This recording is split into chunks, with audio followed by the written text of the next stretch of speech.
দেখো, Sunday suspense বলবে না সানডে সারপ্রাইজ বলবে এটা তোমরা ঠিক করে নাও, কারণ হঠাৎ করে মোহনবাগানের তরফ থেকে অফিসিয়ালি পোস্ট হয়ে গেছে, অ্যানাউন্স হয়ে গেছে যে পর্তুগিজ ডিফেন্ডার নুনো রেইস কিন্তু মোহনবাগানে জয়েন করেছে।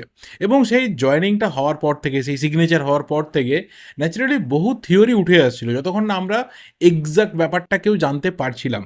আমি নিশ্চিত যে এই অ্যানাউন্সমেন্টটা আসার আগে সেইভাবে কেউ এটা নিয়ে কথা বলেনি, কল্পনাও করতে পারেনি যে জাস্ট কিছুদিন আগে আমরা শুনতে পেয়েছিলাম মোহামেডান স্পোর্টিংয়ের সাথে নুনো রেইসের একটা কন্ট্রাক্ট এই মুহূর্তে চূড়ান্ত হয়েছে, সিগনেচার হয়নি, টার্মস অ্যান্ড কন্ডিশনস চূড়ান্ত হয়ে গেছে। তো সেই প্লেয়ারটা দুদিনের মধ্যে হঠাৎ করে কি করে মোহামেডান স্পোর্টিংয়ের র্যাডার থেকে মোহনবাগানের র্যাডারে ঢুকে গেল এবং অফিসিয়ালি সিগনেচার করে অ্যানাউন্সড অবধি হয়ে গেল, ও সবাই কিন্তু ধন্দে ছিলাম। এবং আমি অনেকটা পরে জানতে পেরেছি, ন্যাচারালি আমি মেয়েকে নিয়ে ব্যস্ত ছিলাম, সেই কারণে আমি সেই মুহূর্তে দেখতে পাইনি। এবার যখন আমি জানতে পারলাম যে পুরো ব্যাপারটা কি, তার আগে দেখলাম যে প্রচুর থিওরি কিন্তু তৈরি হয়ে গেছে। যেমন number one, Alberto Rodriguez Mumbai city FC ম্যাচে চোট পেয়ে মাঠ ছেড়েছিল, সবাই ভেবেছিল তার চোটটা খুব গুরুতর, সেই জায়গাতে নুনো রেইসকে নিয়ে আসা হচ্ছে।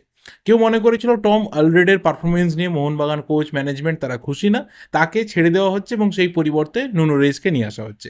আবার একটা আরও বড় রকমের থিওরি, যার দূর দূরান্তে কোনো ধরনের কি বলবো লজিক কাজ করেনি, সেটা হচ্ছে জেমি ম্যাকলারেন সে এতটাই চোটের কবলে পড়ে রয়েছে, এতটাই চোটের কবলে পড়ে রয়েছে যে তাকে মোহনবাগান টানবে না, সে চোট লুকিয়ে এসেছিল, এইসব করেছিল। এবং কেউ কেউ তো রয়েছে রীতিমতো পেছনে পড়ে রয়েছে যে জেমি ম্যাকলারেন পুরোপুরি চোট লুকিয়ে এসেছিল, মোহনবাগানের ক্ষতি হয়ে গেল এই বিষয়গুলোকে দাঁড় করানোর জন্য, এবং সেই জেমি ম্যাকলারেনের পরিবর্তেই নাকি নুনো রেইসকে নিয়ে আসা হচ্ছে। অর্থাৎ অফেন্সে প্রবলেম নেই, অ্যাটাকে প্রবলেম নেই, কিন্তু ডিফেন্সিভ আর ডিফেন্সিভ ব্লকিং জন্য একটা প্লেয়ারকে লাগবে। বাট এই একটা লজিকও কিন্তু একদমই ঠিকঠাক না, বা একটা থিওরিও কিন্তু ঠিকঠাক না। পরবর্তীতে আমরা প্রত্যেকে কনফার্মড হই যে নুনো রেইস আপাতত মোহনবাগানের সপ্তম বিদেশি, সেভেন্থ ফরেনার হিসেবে মোহনবাগান তাকে সই করিয়েছে, এবং ইনিশিয়ালি মেন টার্গেটটা রয়েছে তাকে এএফসি চ্যাম্পিয়ন্স লিগ 2-এতে ব্যবহার করার। দেখো, এই প্লেয়ারটার বায়োডাটা নিয়ে বারবার করে আমরা কথা বলেছি, নতুন কোনো ব্যাপার না। এবং দীর্ঘদিন ধরে মেলবোর্ন সিটি এফসিতে 3.5 বছর খেলেছে, পরপর প্রত্যেকটা সিজনে ভালো পারফরমেন্স তুলে ধরেছে, এবং অবশ্যই টিম যখন খুব ভালো ছন্দে ছিল পরপর ট্রফি জিতেছে, সেই প্রত্যেকটা জার্নির কিন্তু সহযোদ্ধা হিসাবে ভীষণভাবে ভালো পারফরমেন্স দিয়েছে। পর্তুগিজ ন্যাশনাল টিমের যুব দলগুলোতে রেগুলার বেসিসে খেলেছে, এবং যখন আন্ডার 20 বা 21ও খেলছে, তখন একটা বিরাট বড় আলোচনা ছিল পর্তুগালে যে এই প্লেয়ারটা নেক্সট বিগ থিং হতে পারে। বাট নুনো রেইস সেই যে পোটেন্সিয়ালটা রয়েছে ন্যাশনাল টিমের ক্ষেত্রে বা আরও বড় ক্লাব, আরও বিগার জায়গাতে খেলার ক্ষেত্রে, সেটা ফুলফিল করতে পারেনি। ন্যাচারালি সেটা বহু প্লেয়ারের ক্ষেত্রে হয় এরকম। প্রচুর প্লেয়ারকে নিয়ে অনেকে ভাবনা চিন্তা করে, কিন্তু সেখান থেকে জাস্ট হয়তো 5 to 10% প্লেয়ারই তারা পোটেন্সিয়ালটা রাখতে পারে, সেটা নুনো রেইস রাখতে পারেনি। তো সেই নুনো রেইস আপাতত মোহনবাগানে জয়েন করছে, এবং পরিষ্কারভাবে মার্কাসের তরফ থেকে যে আপডেটগুলো পরপর উঠে এসেছে সেগুলোকে যদি খুব ছোট করে সামারি করি, তাহলে এই প্লেয়ারটাকে নিয়ে এর আগে কিন্তু মোহনবাগানের ইন্টারেস্ট ছিল, এবং আমরা তারও আগে জানতে পারি যে মুম্বাই সিটি এফসি তারাও কিন্তু ইন্টারেস্টেড ছিল। এবং পরিষ্কার যেটা আজকে জানা গেছে যে এই প্লেয়ার তখন ইন্ডিয়ান কোনো ক্লাবের সাথে সেইভাবে কথাবার্তা এগোয়নি, তার একটাই রিজন যে সে তার টার্গেট করেছিল কেরিয়ারটাকে সৌদি আরবে নিয়ে যাওয়ার, বাট সেখানেও তার ডিল কোনোভাবে ফুলফিল হয়নি, এবং তারপর মোহামেডান স্পোর্টিং পিকচারে ঢোকে, মোহামেডান স্পোর্টিং তার সাথে টার্মস অ্যান্ড কন্ডিশনস এগ্রি করে, কিন্তু সেটাও ডিলে হচ্ছিল কন্ট্রাক্ট সিগনেচারের ক্ষেত্রে। এবার মোহনবাগানে একটা ডিমান্ড তৈরি হয়, দেখে যে এই প্লেয়ারটা মোহামেডান স্পোর্টিংয়ের যে অফার রয়েছে সেটাকে অ্যাকসেপ্ট করেছে, তো সেই অফারটাকে মোহনবাগান একটু বাড়িয়ে দেয়, এবং সেটা খুব ত্বরান্বিত হয় শনিবার রাত্রির, মানে গতকাল রাত্রির মধ্যে এটা কমপ্লিট হয়। তার কারণ এটাই যে ওডিশা এফসিতেও কিন্তু কার্লোস দেলগাডো চোটের কারণে হয়তো ছিটকে যেতে চলেছে, এবং সেখানে ওডিশা এফসিরও হয়তো ডিমান্ড তৈরি হচ্ছিল যে নুনো রেইস যদি অ্যাভেলেবেল থাকে তাকে সই করানোর জন্য। তো সেখানে পুরোপুরি মোহনবাগান শেষ মুহূর্তে ঢুকে লং টার্মের টার্গেট নুনো রেইসকে কিন্তু সই করিয়ে নিয়েছে।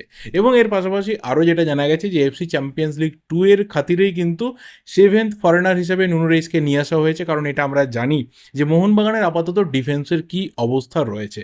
সেখানে বারবার করে একটা নিড ছিল যে ইন্ডিয়ান কোয়ালিটি ডিফেন্ডার নিয়ে আসতে হবে, সিনিয়র ডিফেন্ডার নিয়ে আসতে হবে, জুনিয়র প্লেয়ারদেরকে দিয়ে তুমি লং টার্মে ভালো কিছু করতে পারবে না। তো সেখানে ইন্ডিয়ান প্লেয়ার তো এলো না, ঠিক আছে, জানুয়ারিতে কি হবে না হয় পরের ব্যাপার, বাট তার আগে কিন্তু মোহনবাগান বিদেশি ডিফেন্ডার নিয়ে এলো এবং একটা টপ ক্লাস ডিফেন্ডারকে নিয়ে এলো, এবং অবশ্যই আপাতত তার প্রায় 3 সপ্তাহের মতো সময় লাগবে ফিটনেসে ফিরে আসতে, কারণ দীর্ঘদিন মাঠের বাইরে রয়েছে।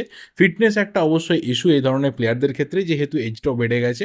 তো সেই সময়টা মোহনবাগান নিশ্চিতভাবেই দেবে, কারণ রবসন কুলবের সাথে ম্যাচ হয়ে যাওয়ার পর অনেকটা সময় কিন্তু থাকছে ট্রাক্টরের বিরুদ্ধে ম্যাচ হওয়ার জন্য।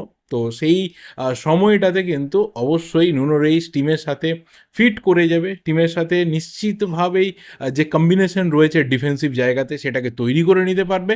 অ্যান্ড ফাইনালি যতটুকু মনে হয় যে নুনো রেইস যে এএফসি চ্যাম্পিয়ন্স লিগের যে এক্সপিরিয়েন্স ছিল মেলবোর্ন সিটি এফসির হয়ে খেলার, সেটাকে হয়তো মোহনবাগানের হয়ে চ্যাম্পিয়ন্স লিগ 2-তে নিয়ে আসবে। ডিফেন্সের যে জায়গাটাতে একটু নড়বড়ে ব্যাপারটা ছিল বড় টিমগুলো ভালো টিমগুলোর এগেনস্টে, সেই জায়গাটা কিছুটা কাভার হতে চলেছে। 3 জন বিদেশি ডিফেন্ডারকেও যদি হোসে মোলিনা তিনি শুরু থেকে ইউজ করেন, তাহলেও অবাক হওয়ার কিছু নেই, এবং সেই ক্ষেত্রে আমার মনে হয় যে খুব একটা প্রবলেমের কোনো জায়গা থাকবে না। অনেক বেশি করে ডিফেন্স কম্প্যাক্ট থাকতে পারে, এরকম একটা আশা নিয়ে প্রত্যেকে ম্যাচ দেখতে শুরু করবে। ব্যাস, এর বেশি আমার মনে হয় না এই বিষয়টা নিয়ে আর কিছু বলার রয়েছে। তো নুনো রিসকে আসতে দাও, প্র্যাকটিসে জয়েন করতে দাও, সিচুয়েশন দেখতে দাও, তারপর তাকে নিয়ে ইন ডিটেলসে কথা বলা যাবে। এবং পরবর্তী সময়ে যদি এফসি চ্যাম্পিয়ন্স লিগ 2 এর স্কোয়াডে থেকে ইমপ্রেস করতে পারে ম্যানেজমেন্টকে, তাহলে আগামী দিনে যদি কোনো প্লেয়ারের চোটাঘাত থাকে বা ফর্মের ডাউন অবস্থা থাকে অন্য কোনো বিদেশি, তাহলে তাকে রিপ্লেস করে হয়তো নুনো রিসকে আইএসএল এর টিমেও কিন্তু রেজিস্ট্রেশন করিয়ে নেওয়া হবে। কিন্তু সেটা পরের ব্যাপার, সেটার জন্য অনেক যদি কিন্তু অথবা অনেক কিছু ব্যাপার দাঁড়িয়ে রয়েছে। প্লেয়ারের আপ ডাউন চোট আঘাত সব কিছু দাঁড়িয়ে রয়েছে, তার ওপরেই কিন্তু নুনো রিসের আইএসএল টিমে ঢোকা না ঢোকাটা দাঁড়িয়ে থাকবে। তো আপাতত তাকে আমরা এফসি চ্যাম্পিয়ন্স লিগ 2-এ দেখবো, রবসন ক্লাবের ম্যাচে দেখবো না, পরবর্তী ম্যাচগুলোতে দেখবো। তো দেখা যাক ইন্ডিয়ান ফুটবলে এসে কতটা ভালো পারফরমেন্স করে, কারণ এতগুলো ক্লাব যখন তাকে নিয়ে ইন্টারেস্টেড ছিল, তার মানে নিশ্চিতভাবে তার কোয়ালিটি নিয়ে প্রশ্ন তোলা বা ডাউট রাখার আপাতত কোনো জায়গা থাকছে না। এই ভিডিওটা অবধি, বা তোমাদের যা যা ওপিনিয়ন্স রয়েছে অবশ্যই কমেন্ট করে জানাতে থাকো। দেখা হবে পরের ভিডিওতে। Till then subscribe the channel যদি নতুন হয়ে থাকো। Thank you and good bye.